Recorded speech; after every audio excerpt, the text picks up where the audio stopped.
See, times need to change a little bit. Today, June 1st, 2020. All right, here we go. Man, can you believe it again?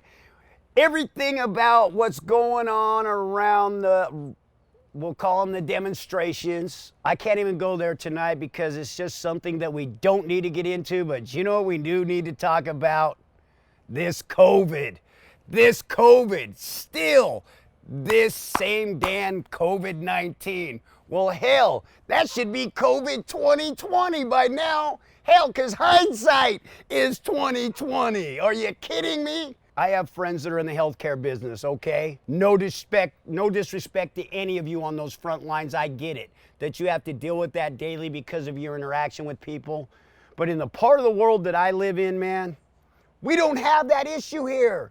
It's not the same. Why are we using the same meter or the measuring stick to use that for every community, every environment? No, we don't need to do that. And also, I think it's been time that we give it up and just start living our lives again. Got to go into a couple statistics. As of June 1st, 2020, as of this point in the United States, they say that COVID deaths are actually 84,735. As of today, on what I'm looking up, that any of us, and if you've watched more of my podcasts before tonight, you will know that you can look this up on your phone every day, people. Okay, this is something that is at our fingertips. Get this through your heads. It's very simple. And what we're going to talk about the COVID tonight is pretty much very simple math. And y'all learn this in 5th and 6th grade, I hope, because this new learning system that they're teaching kids nowadays, I don't know. I'm not worried about you getting the damn answer right. Just get me to how you got to the answer. Tell me how you got there, the process. Come on now. All right, we try to get our numbers right here. Is that true, Sheld? Sure. We want to be as accurate as possible because I'm not out there trying to throw a bunch of bull in your face. I'm trying to give you facts and truth, even though I might be a little who I am. This is how I produce it, and this is how I decide to show you how I feel about what we're going through, because we're going through a hell of a lot over this COVID. Okay, before I even get to the numbers, to get back to how this all started. January 31st, the Chinese actually let the World Health Organization know that they had this virus, okay, and it broke out. They didn't tell us till December 31st, 2019. And then they already knew months before this was going on. All right, December 31st, 2019. China lets the World Health Organization know what's really going on with the Wuhan virus at the time. We didn't even know it was a COVID yet. Time out, we did that because of the political correctness down the road, okay? We don't want to hurt anybody's feelings over a virus. Good Lord, that would be just unheard of in 2020. You can't do that anymore, right? Come on now. 31st of December, we get the information from the World Health Center. Our CDC sends an email to their director and their CDC in China and says, hey, we'd love to come help you. Can we send doctors? Can we send scientists to help you with this? No response. Okay? Again on the 6th, he sends another email to them to ask again, could you please let us help you with this and see what's going on? Hell no. China, communist China? How do you trust those people? We trusted them and gave them Olympics. Are you kidding me? We went over there and saw exactly what goes on in China. Wow, we can trust them with anything. They've lied about it forever, okay? They've even lied about what their economy is. But this is the case where this all comes back to the COVID, people, because this is how this all started in my belief. This is all about an economic issue across the country in my eyes. China's economy is based on a false economy, and a lot of people don't realize this. I have a good friend, God rest your soul, Sean Hardwick, because I love you. We're bros from the beginning, but he was in the steel business. This man was the man with one of the leading steel companies across the world. And I asked him just before he passed, hey man, how's the steel business? He goes, it's great. He goes, but the problem is China's buying up all this steel. And I go, what's China doing with all this steel? Do you know what he says to me? They're building cities. They're going to house anywhere from 500,000 to 1 million, but nobody will ever live in them. And I go, what good is that? He goes, bro, because it's a false economy. We're keeping people working and we're making it look like to the rest of the world, man, that we're doing this, right? But this is where you get to with that. As a builder, any builder knows, you build and you don't sell, or nobody occupies the the buildings that you build. How in the hell are you going to stay in business? So Sean told me that eventually the Chinese economy was going to fall out because boom. Now, this all revolves to the COVID, just so you know, this is all part of what I look at. This is how this started. I've been wanting to talk about this for a minute, man. I'm over it, okay? Because now you have 6 billion angry Chinese people that are going to be against the government because the economy fell out, because they falsified everything that was really going on, and they're falsifying how much they're really worth with how this goes. But the rest of the world's not seeing this, man. I mean, even our own press is defending China and acting like China is the democracy and we are the socialists. Wow. We're a socialist nation, but they're looking like China's the leader in what? In what? Holy moly. You know what they're the leader in? Not defending human rights.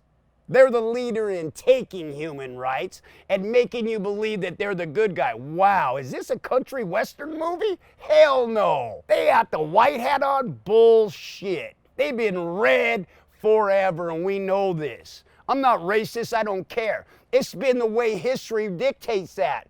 People don't want to look at history anymore. What? Now just because we have people of Chinese descent in our country now, and they're woven into the fabric of this country, because I talk about that all the time. The only reason we are who we are is because the way we weave ourselves into the fabric. I don't want that to be part of this. I don't want that to be why I'm talking about this COVID. We know it started there. It's not a big deal, okay? Why did they hide it? They had the opportunity to let us come and help them. All right, so now, what a great idea for their government to have this virus come out there, and the next thing you know, and now we all know there's conspiracy theories about how it really started, but let's just go back to in China, it comes out, man, their economy slows, it stops. Actually, people said in Beijing, they saw blue skies in the first time in 50 years maybe, because how the pollution is there because of this, shutting factories down. But you know what was a nice thing for the Chinese government? It looked like it was the virus. It looked like it was the virus. Oh, this gets right back to the Italy incident, where Italy ends up having all these cases of corona too. And they say, well, what people don't realize, Italy is actually one of the biggest countries in terms of the flu epidemic every year in terms of numbers. Italy is always one of the highest. It's just always been that. And if y'all look at this, people in our country and people in other countries around the world, we have 50,000 people a year in this country die from just the flu every year. And we have a vaccine for that, which we'll get to that during this too. Okay, we got a vaccine for the flu, and we got half the people that get the flu vaccine still get the flu. Come on, is that really a vaccination, or is that half-ass vaccinations? Really? Come on, y'all. Really? And guess who's behind the vaccinations? Don't think China's not in on it, because actually they are, because they got people there that they're going to use them to make the vaccination. Maybe they're not working on creating the vaccination, but God straight, man, once it gets there, you think we are going to try to subcontract that shit to them? Please. And we're doing that way too much. Man, and this is supposed to be about corona, and it is. Yes, this is about corona, because this is how it's affected all of us, okay? I'm not even going into the sick in the terms of the numbers, but yeah, you heard the numbers, all right. I told you the numbers about actually that have died from the corona. Now, it says 101,000, if I look at it, I believe that's from flu and pneumonia and corona combined was 101,000. But wait a minute, according to what we just showed you earlier, and you'll see that those numbers fluctuate depending on every 2 weeks whether the death certificates are changed from corona to this to that. What do you mean, wait? We really can change somebody's death certificate because we want to stack numbers? Is that what it's getting to, that you want to stack numbers? And there are people fighting in the courts to have their loved ones not be listed as COVID because they knew it wasn't COVID, because they knew they died from something else. And they got to go through the court system to have that death certificate set right? No, it's not right. And this is all from the virus. And look how scared it's got everybody. In fact, this pushes us to the point that I'm actually going out of my mind over it because I can't stop talking about this now. Right here on your phones, people. It's so simple to see that. You can look this up and you can look up the timeline. All right, so getting back to China, their economy, bam, they save it from crashing because they got the virus. Now the next thing you know, man, it gets here, it's an election year. Oh my goodness, man, I didn't even want to go here tonight, but I am. Every election year, for the last 5 elections, we've had either SARS, MERS, swine flu, H1N1, haunt us. I mean, you name it. You go ahead and it's on your phones. That's what I've been trying to get to you people. It's on your phones. I'm not trying to tell you all anything that we can't look it up, because guess where I get my information? I listen and I look at a bunch of different sources because I want you all to be informed, because I know everybody's got a busy day. But the problem was when I got laid off, oh yeah, from 9 different opportunities to have a job, because that's what I do, and not one of them I could go work for because of this. You people are feeling me, I hope, because that's hard on a lot of people. I couldn't imagine for somebody who only had one opportunity, and that's all they got, and then a business owner that you're shutting them down over something that happens every year, okay? It is a proven fact that the corona virus is an actual just a cold to most people, okay? It's been around since, the 1918 Spanish flu? Are you shitting me, man? Come on now. It just happened to be one of those years that, what they don't want to tell you, there's a reason we had the reinsurgence in the fall that year in 1918, is because we were in World War I, y'all. But nobody goes to their history books and wants to look at that. So we had soldiers going and coming.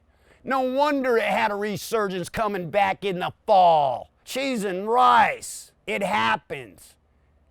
But nobody wants to get the real facts. And actually, talk about facts, they're able to change them now.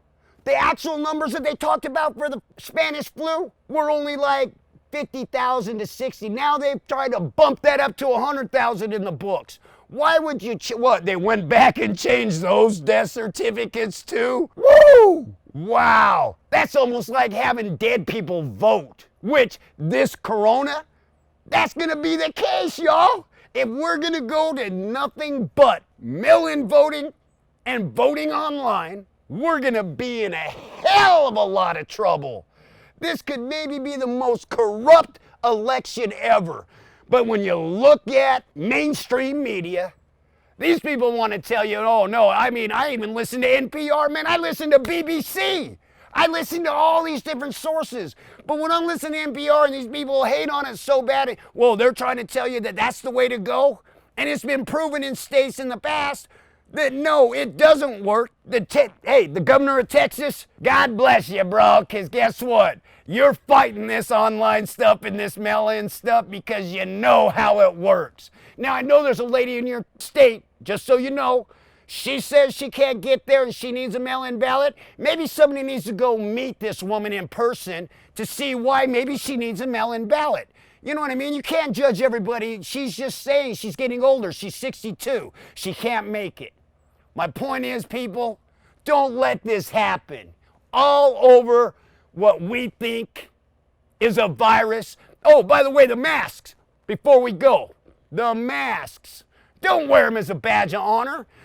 Fauci himself, The CDC, the World Health Organization, said if you're wearing one of those paper masks, you might as well have toilet paper on your damn face. That's gonna do just as good, man. Okay, don't wear it as a badge of honor, and don't make the rest of us that aren't wearing one feel like we're wearing a damn scarlet letter. This is Mr. Raider. I'm through. Well, is that what we want? I'm just, man, this thing about, yeah, thank you, we're not done. I didn't even get to the real shit. Oh, by the way, and we need to get this in there, our good friend, Brett Woodgate at Same Day Appliance. Let him know you saw this, go see him. He'll take great care of you. Brett Woodgate, Same Day Appliance. Is that all right? I'm doing what I need to do. Somebody's got to have some passion, somebody's got to care, and somebody's got to be there to help y'all out, because I know you're busy and doing your jobs every day. I have too much time on my damn hands, and I get a chance to study and get a chance to bring this to you. This platform is the best, the effing best. There we go.